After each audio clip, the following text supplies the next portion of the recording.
श्री भगवान बिंद जिंदाबाद जिंदाबाद जिंदाबाद। श्याम सुंदरी देवी जिंदाबाद जिंदाबाद जिंदाबाद। ग्राम पंचायत मैरिटार की जनता जिंदाबाद जिंदाबाद जिंदाबाद। ग्राम पंचायत मैरिटार से प्रधान पद की प्रत्याशी श्री भगवान बिंद पत्नी श्याम सुंदरी देवी का चुनाव चिन्ह है किताब। किताब किताब किताब किताब पर मुहर लगाकर भारी मतों से विजयी बनाए। माताओं बहनों का चुनाव चिन्ह है किताब, बड़े बुजुर्गों का चुनाव चिन्ह है किताब। तो किताब को न भूले, किताब पर मुहर लगाकर प्रधान पद के प्रत्याशी श्री भगवान बिंद पत्नी श्याम सुंदरी देवी को भारी मतों से विजयी बनाए। काम किया है काम करेंगे, जन जन का सम्मान करेंगे, ये कहना है श्री भगवान बिंद पत्नी श्याम सुंदरी देवी का। ग्राम पंचायत मैरिटार से प्रधान पद के प्रत्याशी श्री भगवान बिंद पत्नी श्याम सुंदरी देवी का चुनाव चिन्ह है किताब। किताब पर मुहर लगाकर भारी मतों से विजयी बनाए।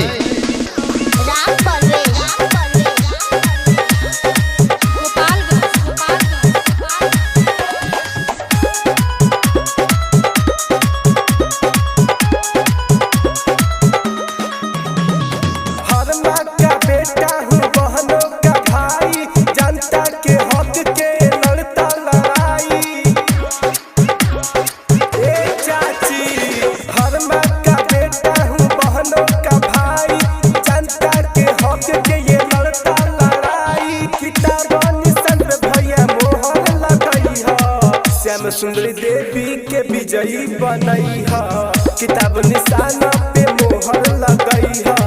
श्याम सुंदरी देवी के विजयी बनई है।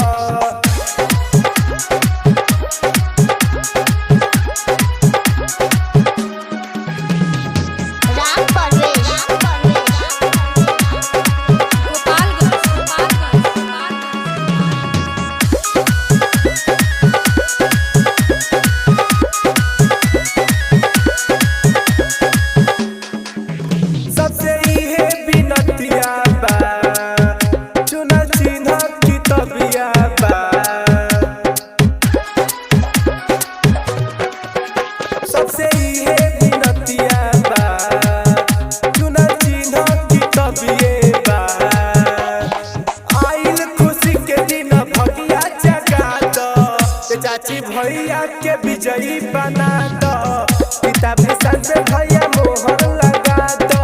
श्याम सुंदरी देवी के विजयी बना दो।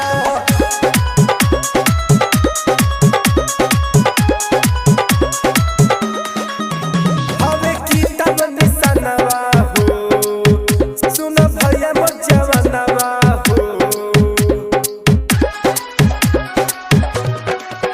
हमें किताब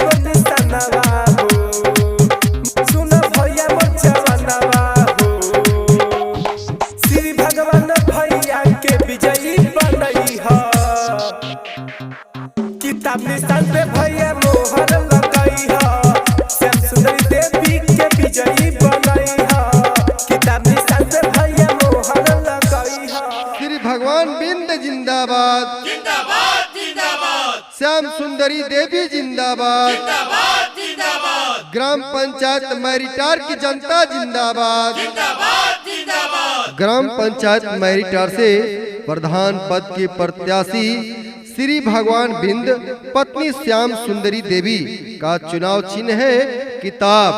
किताब किताब किताब किताब पर मुहर लगाकर भारी मतों से विजयी बनाए।